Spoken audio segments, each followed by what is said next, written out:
All right, Raiders Nation, let's break it down because there's a lot to unpack with this whole situation involving Las Vegas and the possibility of making a move for cornerback Riq Woolen. Now, if you've been following the silver and black this season, you already know one of the biggest issues hanging over this team is depth in the secondary. When you're staring down quarterbacks every week who can light you up in just a few plays, the last thing you want is to be scrambling because of injuries and inconsistency at one of the most important positions on the field. That's where the conversation around Woolen comes in. A lot of fans have been asking why this even makes sense for the Raiders. And I think the first thing you have to do is look at the current situation with Eric Stokes. Stokes went down early with another knee problem in Week 4.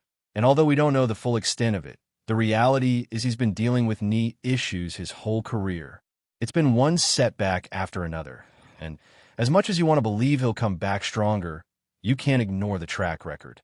He's missed more games than he's played since arriving in the league, and when you've got that much mileage on your knees already, counting on him to be your number one guy for the entire season feels like a dangerous bet.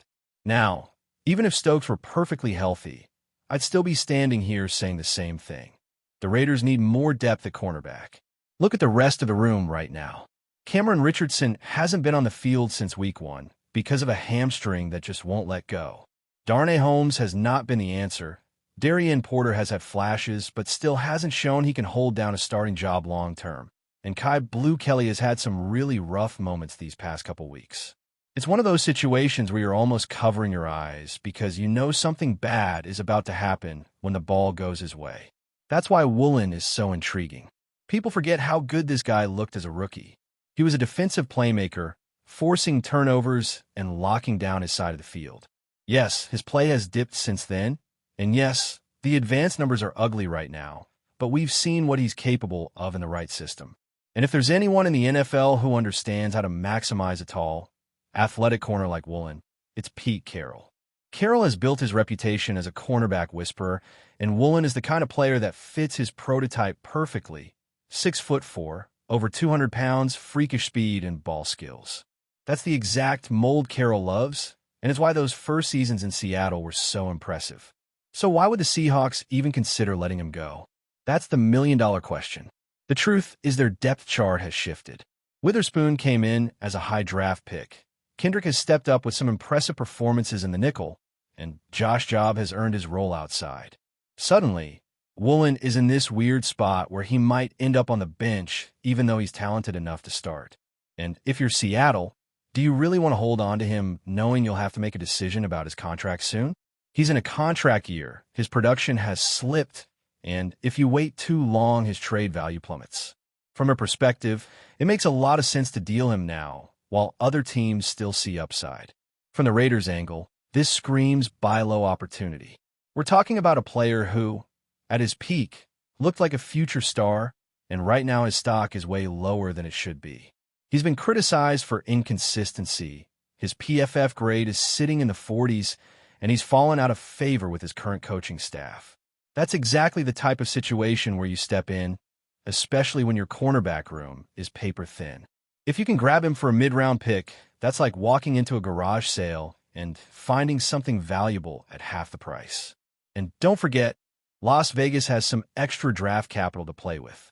Compensatory picks are coming, and that gives flexibility to swing a move without mortgaging the future. If you're looking at this from a front office standpoint, the math adds up.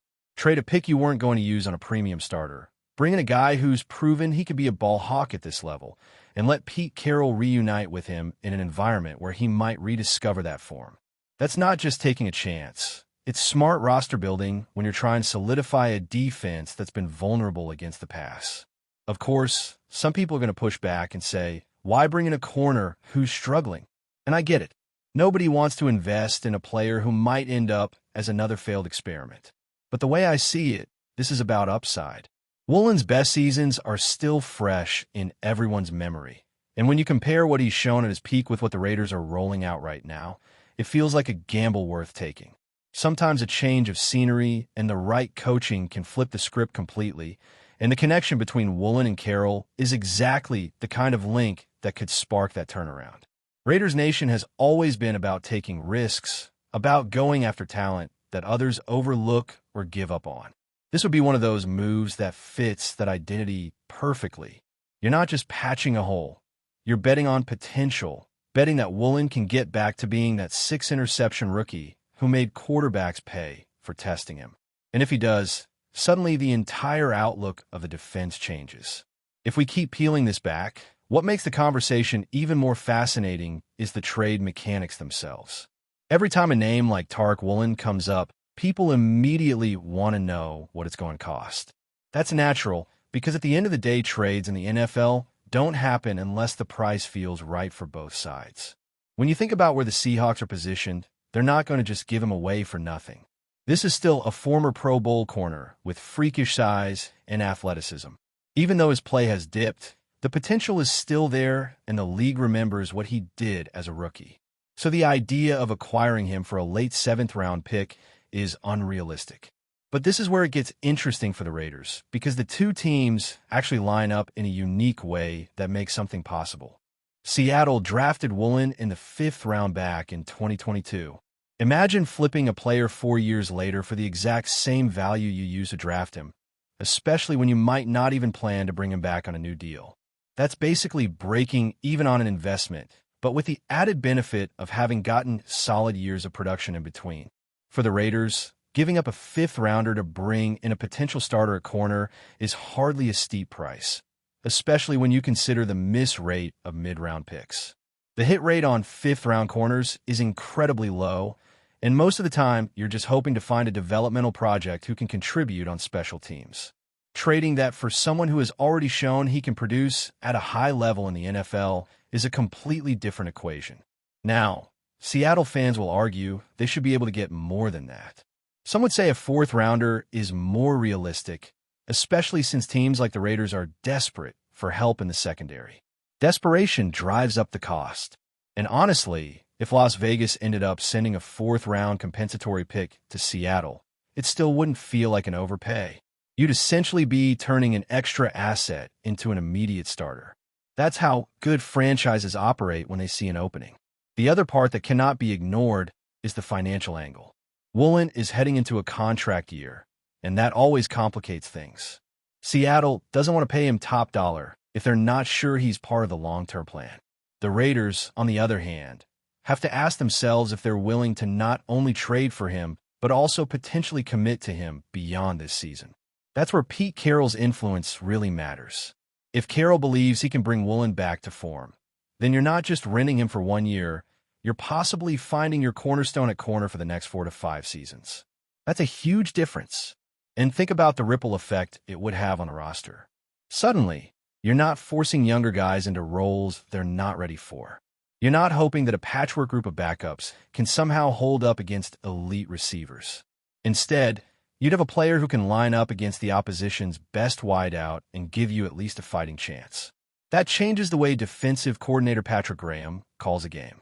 It changes how aggressive you can be with your pass rush, because you know you've got someone who can buy an extra second in coverage. And it changes the mentality of the entire unit, because confidence at corner radiates throughout the defense. Of course, every time we talk about trades, there's always the question of whether the front office is actually willing to pull the trigger. We've seen Las Vegas hesitate in the past, playing it safe when an opportunity was right there. But the more you look at this, the more it feels like one of those rare win-win situations. Seattle avoids losing a player for nothing in free agency and recoups draft value. The Raiders address one of their biggest weaknesses with a move that doesn't mortgage the future. Both teams walk away with something. And here's the part that makes it feel even more real. Other teams are going to be sniffing around Woolen. When a young, tall, athletic corner becomes available, the phone lines start ringing. The Raiders are not going to be the only team interested. That's why if Las Vegas truly sees him as a fit, they might have to act quickly. The league moves fast, and once a bidding war starts, the price goes up. So it circles back to this. Do the Raiders believe in Woolen enough to make him their guy? If the answer is yes, then you pay the price, whatever it ends up being, because corners with his traits don't come around often. If the answer is no, then you roll the dice with what you've got and risk watching another team steal him for a mid-round pick. That's the type of decision that can define a season. And let's not forget the human side of this. Woolen himself has to be looking at the situation in Seattle and wondering where he fits. No competitor wants to go from being a Pro Bowl rookie to standing on the sidelines watching others take his snaps. If there's an opportunity to reunite with a coach who believed in him and a franchise that would make him a focal point again, you better believe he'd be motivated. A motivated, hungry Riq Woolen is a dangerous player, and that might be exactly what the Raiders need right now. The bottom line is that this isn't just about one trade. It's about sending a message to the locker room and to the fan base that the Raiders are serious about competing. It's about showing that you're not going to let injuries and thin depth derail the season before it's even halfway over. It's about taking control of the situation rather than sitting back and hoping it works itself out. And when you think about what the Raiders have been missing the past few seasons, that type of decisive action is at the top of the list. So here we are, Raiders Nation, staring down the possibility of a move that could reshape the defense. On one side, you've got Seattle, a team with more corners than they know what to do with, debating whether to cash in now while the stock is still reasonable. On the other side, you've got Las Vegas, a team desperate for stability in the secondary and sitting on the kind of draft picks that could make it happen. Put those two realities together, and suddenly this doesn't just feel like speculation. It feels like a deal that could actually get done. Before we continue, don't forget to subscribe to our channel and give this video a like. Your support helps us keep bringing you the latest updates on our Las Vegas Raiders. And don't be shy. Drop your thoughts on the news in the comments below. Whispers are spreading across Las Vegas and beyond, and the rumor mill is working overtime. Aaron Donald, the defensive titan who has terrorized offensive lines for years, is reportedly set to join the Raiders. If the whispers are true, this would be nothing short of seismic for the AFC West. Sources close to the situation suggest that Donald's deal is done, or nearly done, and the defensive juggernaut has already promised a relentless hunt for the QBs of the AFC West. Raiders fans, long starved for dominant defensive presence, are buzzing with excitement. Imagining Donald lining up across from Patrick Mahomes, Justin Herbert, or Derek Carr himself in divisional matchups is enough to make the most casual fan double-take. The phrase Moralha Nos Raiders, or Wall in the Raiders, has begun circulating online, hinting at the kind of ironclad defense Donald could build in Las Vegas. Social media reactions range from sheer disbelief to uncontainable glee, with many speculating that the addition of Donald could instantly elevate the Raiders into legitimate Super Bowl contenders. Insiders suggest that Donald's arrival could completely reshape the Raiders' defensive scheme. Known for his unparalleled ability to collapse the pocket and disrupt quarterbacks in the most chaotic of ways, Donald could turn the AFC West into a personal hunting ground.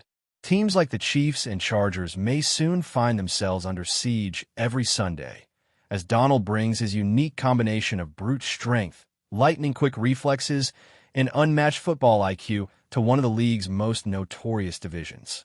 Of course, nothing is official yet. The NFL rumor mill is notoriously unreliable, and until the papers are signed, it's all speculation. But the mere possibility has already sparked a frenzy.